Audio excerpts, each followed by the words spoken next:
নমস্কার বন্ধুরা, আজকে আমরা গরমের দিনের জন্য খুবই তৃপ্তিদায়ক একটা রুই মাছের পাতলা ঝোল রান্না করব। এটা বানানো খুবই সহজ, গরম গরম ভাতের সঙ্গে খেলে ভীষণ ভালো লাগবে। তাহলে আসুন দেখে নিই আজকের রেসিপি। সবার প্রথমে এখানে নিয়েছি রুই মাছ, আর মাছগুলোকে আমি খুব ভালো করে ধুয়ে পরিষ্কার করে নিয়েছি। এবার দিয়ে দেব লবণ, আর দেব হলুদের গুঁড়ো।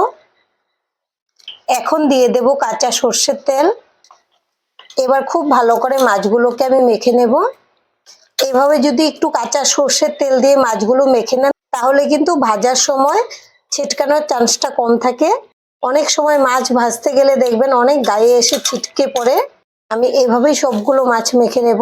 মাছগুলোকে খুব ভালো করে মেখে নিয়েছি। এখন ঢেকে রেখে দেব 5 মিনিটের জন্য।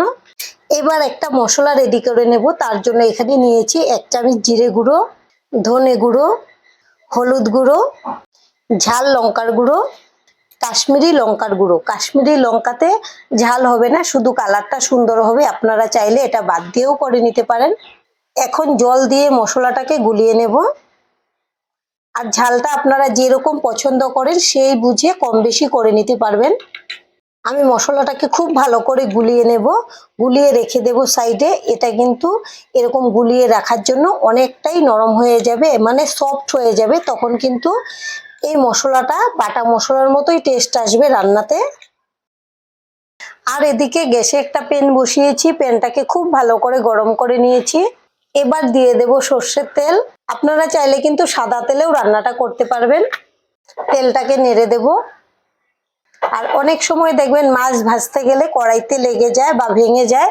যদি কড়াইটা আগে খুব ভালো করে গরম করে নেন, এরপর তেলটা দেন, তাহলে কিন্তু মাছ আটকে যাবে না বা ভেঙে যাবে না। এখন আমি মাছের পিসগুলো দিয়ে দেব।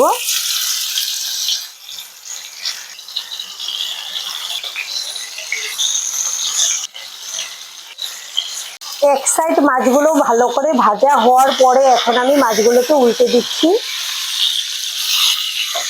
এই সাইডটাকেও খুব ভালো করে ভেজে নেব। মাছগুলো ভাজা হয়ে গেছে, আমি দুই সাইড থেকে একদম লাল লাল করে মাছগুলোকে ভেজে নিয়েছি। এখন একটা প্লেটে তুলে নেব।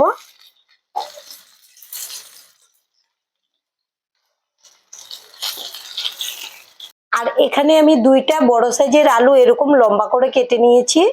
এই তেলেই আলুগুলোকে ভেজে নেব। দিয়ে দিচ্ছি প্যানের মধ্যে। দিয়ে দেব লবণ আর হলুদের গুঁড়ো। এবার নেড়ে চেড়ে ভেজে নেব। আমি আলুগুলোকে খোলা অবস্থায় এভাবে নেড়ে চেড়ে লাল লাল করে ভেজে নেব। আমি আলুগুলোকে লালচে করে ভেজে নিয়েছি। আর ঝোলের জন্য এরকম লাল করে আলু ভাজলে কিন্তু ঝোলের টেস্টটাই হয় আলাদা, খেতে বেশি ভালো হয়।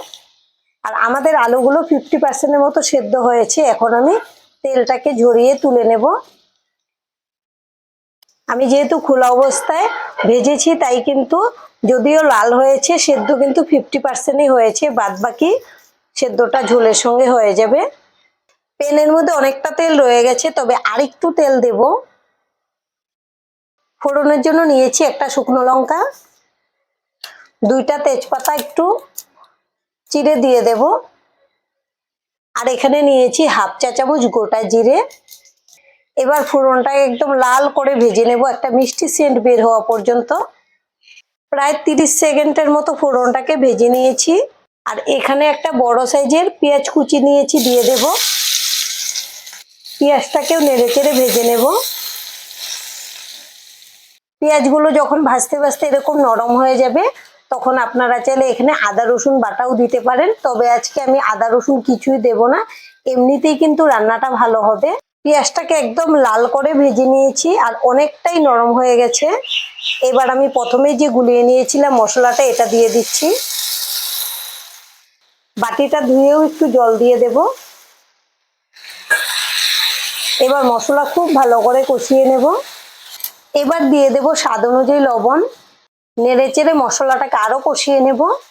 আমি মশলা মোটামুটি 5 মিনিটের মতো খুব ভালো করে কষিয়ে নিয়েছি। তেলটাও কিন্তু উপরে ভেসে উঠেছে। এবার দিয়ে দেব ভেজে রাখা আলুগুলো। এখন মশলার সঙ্গে আলু আরো ভেজে নেব। আর আমাদের আজকে রেসিপিটা সম্পূর্ণ দেখার পর যদি আপনাদের ভালো লাগে, একটা লাইক অবশ্যই দিয়ে দেবেন। আপনাদের একটা লাইক আমাদেরকে অনেক উৎসাহ দেয় নতুন নতুন ভিডিও বানাতে। আর আমাদের পাশে থেকে চ্যানেলটিকে সাবস্ক্রাইব করে নেওয়ার জন্য অনুরোধ রইল। আলু দিয়েও আরো 2-3 মিনিটের মতো খুব ভালো করে কষিয়ে নিয়েছি। এখন কিন্তু আলুর মধ্যে মশলাগুলো খুব ভালো করে ঢুকবে, এরকম কষিয়ে নিলে ভালো লাগে আলুগুলো খেতে। এবার দিয়ে দেব জল। ঝোলটা আপনারা যেরকম খেতে পছন্দ করেন সেই আন্দাজ করে দিয়ে দেবেন। আজকে আমরা পাতলা ঝোল রান্না করব, সেই জন্য আমি জলটা একটু বেশি করেই দিচ্ছি। এবার খুব ভালো করে ঝোলের সঙ্গে মিশিয়ে নেব আর ঝোলটাকে ফুটতে দেব। ঝোলটাকে খুব ভালো করে ফুটিয়ে নিয়েছি, এখন মাছগুলো দিয়ে দেব। মাছগুলো দিয়ে আরো 10 মিনিটের মতো রান্না করে নেব। এরপর বাদবাকি উপকরণগুলো মেশাতে হবে, তাহলে কিন্তু ঝোলের মধ্যে মাছের ফ্লেভারটা ঢুকবে ভালো করে। 10 মিনিট জাল করার পর দেখুন ঝোলটা কিন্তু অনেকটাই শুকনো হয়ে গেছে, মানে একটু কমে গেছে। আর আলুও খুব ভালো করে সেদ্ধ হয়ে গেছে, এই যে দেখুন। আর এর মাঝে একবার আমি নেড়েও দিয়েছি। এখন আমি দিয়ে দেব চেরা কাঁচা লঙ্কা। শেষের দিকে যদি এভাবে চেরা কাঁচা লঙ্কা দেওয়া যায়, খুব সুন্দর একটা সেন্ট হয় ঝোলের মধ্যে। আর দিয়ে দেব গরম মশলার গুঁড়ো। আপনারা যদি চান এখানে ধনেপাতা কুচিও দিতে পারেন। এখন আরো 2 মিনিট রান্না করে নিলেই কিন্তু আমাদের এই রেসিপি একদম রেডি। গরম গরম ভাতের সঙ্গে পরিবেশন করবেন এরকম একটা মাছের ঝোল বানিয়ে, খেতে ভীষণ টেস্টি হয়। আর আজকের ভিডিওটা এখানেই শেষ করছি। সবাই ভালো থাকবেন, সুস্থ থাকবেন, ধন্যবাদ।